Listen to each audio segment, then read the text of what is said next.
Welcome to this deep dive. Today we're zeroing in on a part of the composites and coatings world that maybe doesn't get the spotlight often, but wow, is it showing some impressive growth? We're talking about the global gel coating market. Right. And for anyone maybe not familiar, gel coat is basically that durable, high-quality finish you see on things like boat hulls, RVs. Even wind turbine blades, right? Gives them protection and that smooth look. Exactly. Protection and aesthetics. So our mission today really is to unpack the growth projected for this market.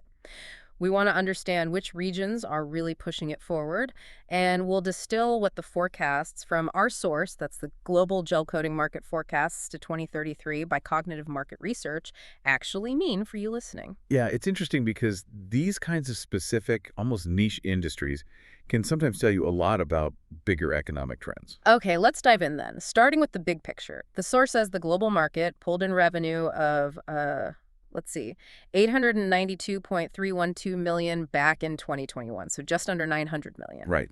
But here's where it gets really interesting. Yeah. The projection is for that to climb to over $1.4 billion by 2025. Okay, a pretty big jump already. And then, by 2033, it's forecast to hit a really remarkable $3.66 billion. 3.6 billion. Wow. So it's expected to more than quadruple in what, about 12 years? Precisely. That's growing at a compound annual growth rate, the CAGR, Yeah. of nearly 12.5%, 12.486% to be exact. 12.5% CAGR.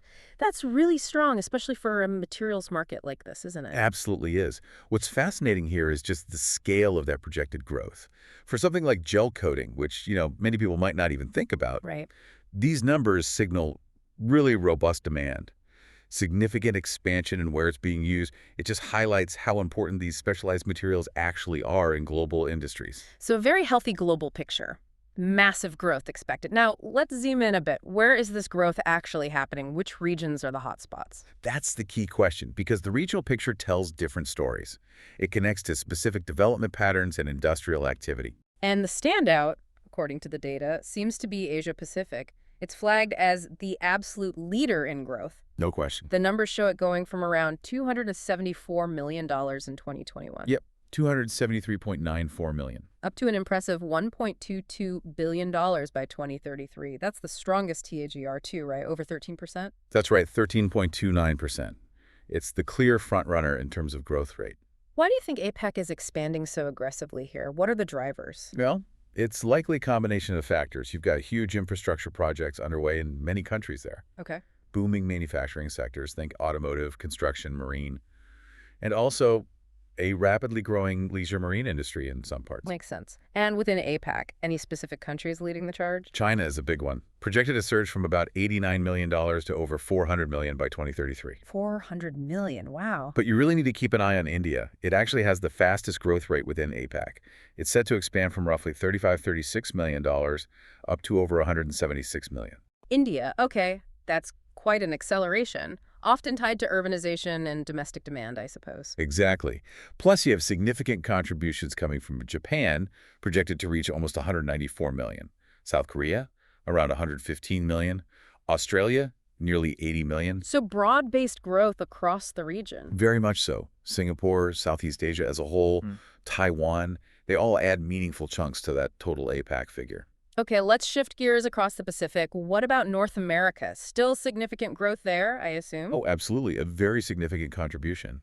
The market there was valued at about $292 million in 2021. Right. Expected to hit roughly $458 million in 2025, and then the estimate for 2033 is over $1.1 billion. Still very substantial growth. 1.1 billion. So not quite the blistering pace of APAC, but still more than tripling. What's driving it in North America? Well, the U.S. is the dominant player, no surprise there. It's projected to grow from $241 million in 2021 to over $920 million by 2033. 920 million just for the U.S. Yeah, and that's heavily influenced by strong demand in sectors like automotive, RVs, recreational vehicles, and the marine industry, boats, yachts, that sort of thing. Got it. And Canada and Mexico. Also showing substantial growth tracks. Canada is expected to go from around 31 million to nearly 130 million. Mexico from about 19.5 million up to over 77 million by 2033. So it indicates a pretty broad expansion across the continent, maybe tied to industrial rebound, consumer spending on those bigger ticket items. That seems like a very reasonable assumption, yes. Healthy demand for durable goods. Okay, let's hop across the Atlantic now to Europe. What's the picture there? The report shows strong growth there too, right? Yes, Europe's definitely part of the Yeah. expansion story, moving from about $192 million in 2021, Uh-huh. projected to reach over $743 million by 2033. 743 million. So, again, significant growth. Which countries are key in Europe? Germany is a major player, expected to climb from roughly 40 million to over 164 million. Germany. The UK as well, from about 24 million up to over 95 million. Right. And then you have other key markets like France, projected around 98 million by 2033, Italy, about 71 million, Spain, around 66 million, even Russia showing growth up to 43 million. So, similar drivers. Manufacturing, infrastructure. I think so. It's a mix of mature industries, but also continued innovation and investment, particularly in transport and construction, things that need these kinds of high-performance coatings. And you mentioned even some smaller economies playing a role. Yeah, definitely. Sweden is projected around 45 million, Denmark 22 million, Switzerland nearly 32 million, even Luxembourg adding almost 5 million by 2033. It all contributes to that solid European growth trend. Interesting. Okay, so we've covered the big three regions, APAC, North America, Europe. What about the rest of the world? South America, Middle East, Africa. Are they part of this growth story too? They are, though starting from smaller bases naturally. Yeah. South America is expected to see quite a jump, relatively speaking, from about 63 million in 2021 up to over 268 million by 2033. 268 million, and Brazil leading there. Yes, Brazil is projected to account for about 95 million of that. Okay. And the Middle East? The Middle East market is forecast to grow from around 44 million to over $183 million. Saudi Arabia is the key driver there, expected to reach about 45 million. Infrastructure and construction playing a big role there, I'd imagine. Very likely. And finally, Africa. Steady growth projected, moving from about 28 million in 2021 to nearly 116 million by 2033. Okay. Any specific countries highlighted? South Africa is projected to reach nearly 49 million, and Nigeria around 17 million by 2033. So again, reflecting increasing industrialization and development in those regions. Right. So pulling this all together, we've got this detailed breakdown, region by region, country by country. What does it all mean for you, the listener? Why is understanding the gel coating market's growth actually relevant? Well, I think it raises a really important point about how these detailed forecasts, even for seemingly niche markets, can help us spot trends that maybe aren't in the big headlines every day. This surge in gel coating, this really widespread growth we're seeing across Asia Pacific, North America, Europe, even in emerging markets. Mm-hmm. It's a pretty strong signal, I think, of underlying industrial activity picking up globally. So it's like a proxy indicator. In a way, yes. It suggests there's confidence in making longer-term capital investments. For instance, that big growth in India we talked about. Yeah. That probably points to major infrastructure projects, maybe more domestic manufacturing, increased consumption. In North America, maybe it signals continued strong demand for boats, RVs, things like that. Okay, so it reflects health in those specific end-use sectors. Exactly. When specialized material markets like this are thriving, it often means the bigger sectors they supply, like marine, automotive, construction, even wind energy, are also doing pretty well. It suggests healthy underlying industrial demand. That's a really insightful way to look at it. So what an eye-opening deep dive this has been. We've seen this global gel coating market, which sounds quite specialized, projected to just explode, really. From under $1 billion in 2021 to over $3.6 billion forecast by 2033, with Asia Pacific really leading that charge in terms of growth rate. Yeah, and I think the key takeaway here is really about perspective. It's about considering how these precise, you could say micro-level market shifts. Like gel coating growth. Exactly. How they can actually serve as surprising, maybe early indicators or at least strong reflections of much broader macroeconomic trends or technological advancements that we might otherwise miss if we only look at the biggest headlines. Right, it reminds us that sometimes significant growth is kind of hiding in plain sight within these specialized industries. Precisely. So maybe the next time you see a gleaming new boat or brand new RV driving down the highway, Yeah. you're not just looking at a cool product. You're actually seeing tangible evidence of this thriving global market working away just beneath the surface. That's a great final thought. Thank you so much for joining us on this deep dive today. My pleasure. We really hope it's given you a fresh perspective and maybe sparked some curiosity to explore what other seemingly niche markets might be revealing about where the world's economy is heading. Keep digging, keep learning, and we'll catch you on the next deep dive.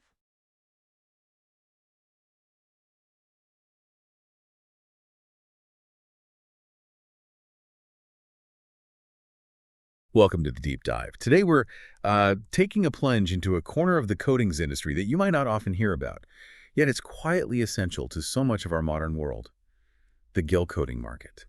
Think about it. I mean, from the sleek hull of a yacht cutting through waves to, smooth surfaces in your bathroom, or even those massive wind turbine blades spinning way up high, gelcoats are playing an absolutely critical role there. It's really about both robust protection and great aesthetics. Exactly. And for this deep dive, our insights are drawn from some excellent analysis by cognitive market research. Our goal today really is to unpack the core forces driving this market forward, the significant hurdles it faces, and also the exciting trends that are literally reshaping its future. You'll walk away with a clear picture of why this seemingly niche material is, well, just so vital. Okay, let's unpack this then. When we look at what's fueling the growth in the gel coating sector, what are the primary forces driving it forward? What's really the engine behind this expansion? Well, a major force, and frankly, it's pretty intuitive when you think about it, is the escalating demand from both the marine and automotive industries. Gel coats aren't just like a preference there, they're often a necessity. We're talking about their incredible glossy finish, superior UV resistance, and water protection, really top-notch stuff. These properties make them indispensable for everything from luxury yachts and recreational boats, which obviously endure harsh marine environments, to critical vehicle parts that need to withstand daily wear and tear while, still looking good. And as marine tourism continues to boom globally and the automotive sector keeps pushing for lighter, more corrosion-resistant components that also need to maintain their showroom shine, well, the demand for these high-performance gel coats just continues to surge. That makes perfect sense for those applications, yeah. But here's where it gets really interesting, I think. It's not just the traditional uses, is it? I'm thinking about the incredible progress we're seeing in composite technology. Yeah. How is that playing into this growth? Maybe in less obvious ways. Absolutely, and this is where gel coats truly expand their frontier, sort of pushing into new areas. The evolution of fiber-reinforced plastics, think of strong, lightweight materials like carbon fiber or fiberglass, and various advanced resin-based composites. Well, this means gel coats are finding their way into entirely new high-end applications. Like you mentioned, the massive blades of wind turbines, they need to endure decades of extreme weather, or even specialized components in aerospace structures. These advanced materials, combined with gel coats, don't just enhance durability and mechanical performance, that's key, but they also significantly reduce long-term maintenance costs. So it's not just about protection, it's about making these complex, high-value assets last longer and perform better. That makes gel coats even more indispensable, really. Wow, it's fascinating how a protective coating can influence the whole economics of huge installations like wind farms. And beyond that, we're seeing massive growth in global infrastructure and construction, too. I imagine gel coats are right at home there as well, shaping our built environment. They certainly are, yeah. And in surprisingly diverse ways. Gel coats are now widely used in a whole myriad of construction applications. Things like prefabricated bathroom units, sleek countertops, durable wall panels, and a whole range of decorative architectural elements, too. With rapid urbanization sweeping across regions like Asia Pacific, the Middle East, and parts of Africa, well, the demand for materials that are both durable and visually attractive is, frankly, at an all-time high. Gel coats, known for their smooth, seamless finish and impressive resilience, are fast becoming a go-to choice in contemporary architectural design. They're literally shaping the surfaces of our new cities. So we've painted a pretty rosy picture of growth here, from boats to buildings to the future of energy. But like with any dynamic market, there must be hurdles, right? What are some of the critical restraints challenging this otherwise booming sector? There's always a flip side, isn't there? There absolutely is, yes. One significant challenge comes from increasing environmental and regulatory pressure, specifically around VOC emissions, that's volatile organic compounds. You see, traditional gel coats, especially those made with certain polyester resins, can release these compounds during application, and that poses both environmental and health risks. As environmental laws tighten, particularly in places like Europe and North America, manufacturers are being compelled to reformulate products, or they have to pivot to greener alternatives. This shift, while obviously essential for sustainability, often raises production costs quite significantly, which can then ripple through the supply chain. Okay, so regulations are one big factor. What else? Then there's the unavoidable volatility in raw material prices. Gel coat production relies heavily on petrochemical-based inputs, essentially, compounds derived from crude oil and natural gas. These form the core of the resin, so any fluctuations in crude oil prices, geopolitical tensions, or even supply chain disruptions, they can send costs spiraling upwards. These unpredictabilities really strain manufacturer margins and can lead to price increases that ultimately affect downstream demand. It potentially makes gel coats less competitive. Right, the whole supply chain vulnerability. Exactly. And finally, another key restraint is the surprisingly low awareness and adoption in some developing regions. Despite all of Gelcoat's technical advantages and aesthetic appeal, traditional coatings still dominate in many parts of Asia and Africa. And this isn't just about cost, though that's part of it. It's also due to factors like limited technical knowledge among applicators, maybe a lack of skilled labor familiar with gel coat processes, and sometimes just a general preference for established, perhaps cheaper alternatives. This significantly slows down gel coat penetration in these otherwise high growth but often cost sensitive markets. So we've covered the highs and the hurdles. What does all this mean for the future then? What are the exciting trends reshaping the world of gel coating, allowing it to navigate these challenges and, push into new territory? Well, the most significant trend, without a doubt, is the decisive shift toward eco-conscious and water-based gel coats. As sustainability becomes a core business principle across industries, and we see this everywhere, manufacturers are heavily investing in low VOC. And increasingly, water-based formulations that meet those strict environmental regulations we talked about. These products are gaining favor not just with environmentally minded consumers, but also with governments and various certification bodies. This allows companies to confidently expand into regulated markets. It's really a win-win, driving both compliance and market access. That makes sense. Green is the future. Pretty much.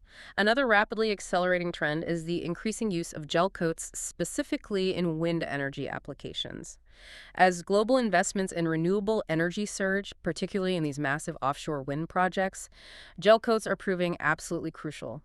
They're being used to protect wind turbine blades and the cells, that's the housing at the top holding the machinery, protecting them from harsh UV radiation and severe weather conditions like salt spray, extreme temperatures, you name it. Their role in preserving both the structural integrity and the look of these massive multi-million-dollar turbines is becoming increasingly vital for their long-term operation. So renewables are a huge growth area. What else is trending? And finally, there's a strong push toward customization and aesthetics, especially in sectors like recreational vehicles, sanitary ware, and premium consumer goods.